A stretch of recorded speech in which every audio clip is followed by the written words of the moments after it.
Letter paper మంచి స్థానానికి రాసియాలంటే 5 లక్షలు, గ్రామీణ ప్రాంతం అయితే 30,000. ఇంత అవినీతి జరుగుతా ఉంది.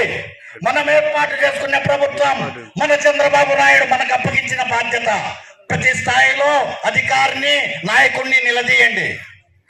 మన ప్రభుత్వం యొక్క స్వచ్ఛత కాపాడండి. పవన్ కళ్యాణ్ మనకందరికీ సూచించిన విధానం ప్రశ్నించే హక్కు. తాత కంటే తండ్రి కంటే మంచి పరిపాలన అందించాలనేది లోకేష్ గారి ఆశయం. దాన్ని ఈ విధంగా తూట్లు పడుస్తున్నారు మీ దయాభిక్షతో ఎన్నికైన వాళ్ళంతా. తెలుగుదేశం పార్టీకి పనిచేసిన వాళ్ళ మీద కేసులు పెడుతున్నారు. దీన్నంతా వాళ్ళు సూచించిన రాజకీయ కక్ష కారణంగా ఈ గ్రామం ఏదైతే ఒకటి చేసినారో అని ఆయన చెప్పినప్పుడు నేను ఇదంతా ఉటంకిస్తున్నాను.